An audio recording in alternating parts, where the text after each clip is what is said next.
Hey, this is Al Angelo from A Plus Racing. Yeah, we're still in the shop today. Hey, so I did ask a lot of questions about how do you set the cam timing on a Mazda Miata? Well, I got one right here. I was doing a reseal on it, replaced the front crank seal and a couple of cam seals on it. And I thought this would be a great opportunity to go ahead and show you guys how I do it. The method I've developed over all the years. I've done thousands of these. This is the easiest way I find to do it. It's the most accurate, and it works every time. I know some of you guys have looked online and you're counting teeth on the belt or something like that. Man, that never works. You know, you're leaving the cover off, this plate here. That's very important. That plate has the timing marks on it. So that's usually the guys that call me up and say, hey, I can't get the thing timed. I timed it off that count the tooth method. That never works. So I'm going to show you the right way to do it. That Mazda does it, and the car will start every time. All right? All right. Well, come on in. First, I'll show you a couple things here.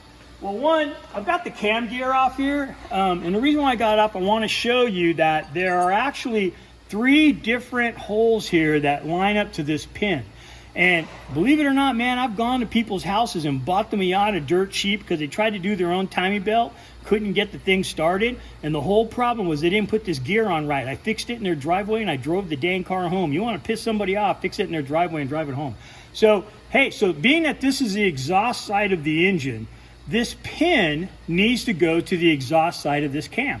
So on this cam gear right here, it has an I, a Z, and an E. We're not going to use the Z, we're going to use the E and the I. So the E stands for exhaust and the I stands for intake. So this is the exhaust side. So I'm going to put that pin right there where that E's at. And I'm going to go put the bolt back in.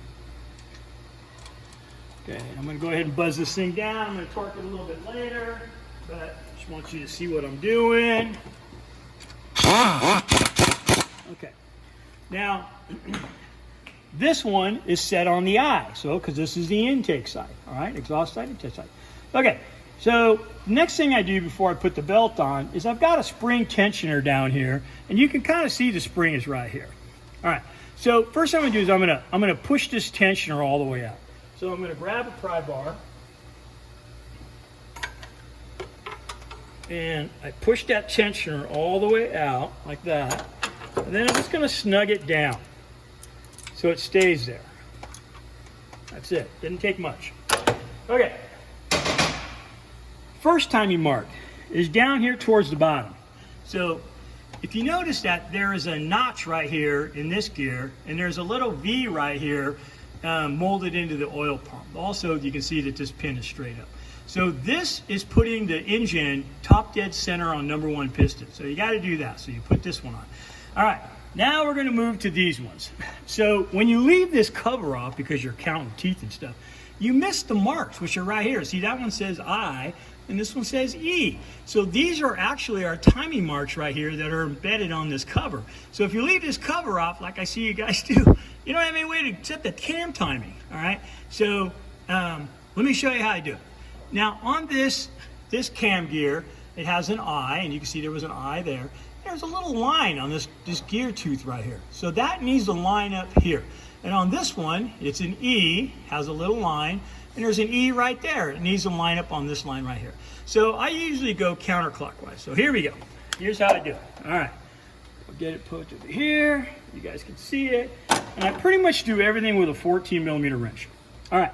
So we know we got the bottom set right. I'm going to come over this idler pulley. And I'm going to go ahead and line up this gear on the mark. All right, and then right there. Okay, so I've got this line here, and if I follow that tooth back, it's going to line up on that little diagonal. And I need to do the same thing here. So the exhaust one's a little tricky. All right, so I'm going to spin it until it lines up. Get on the right tooth here, Al. That's it. Okay. I'm going to walk the belt around. I slipped it over the tensioner. And now I'm going to loosen up the tensioner. Once again, tensioner is spring loaded, so I'll just spring back. And I'm just going to tighten it back up. I don't need to put any pressure on it. The spring does all the work. All right. Now I want to double check my work. So I'm lined up down there because I've got that notch lined up. I'm going to come up here. I'm going to follow this tooth back, and sure enough, it lands right on that little diagonal. And then if I follow this line back, it comes up to right here. All right, and that's it. All right, so I go ahead and I'm going to torque this to manufacturer specifications, torque my tensioner to manufacturer specifications, and I got the cam timing set. The next step that I do is I put the car together just enough to get it running. So this hose, the valve cover, you know, that kind of stuff. The harmonic balancer. I fire it up to make sure that it revs good. Vroom, vroom, vroom. If I get it to where it's really boggy, like wah, that usually means I'm off by 1, 2. All right? Well, hey, that's it. Yeah, I'm hot and sweaty. It's July here in Northern California. But that's the easiest way I know to set cam timing on a Mazda Miata.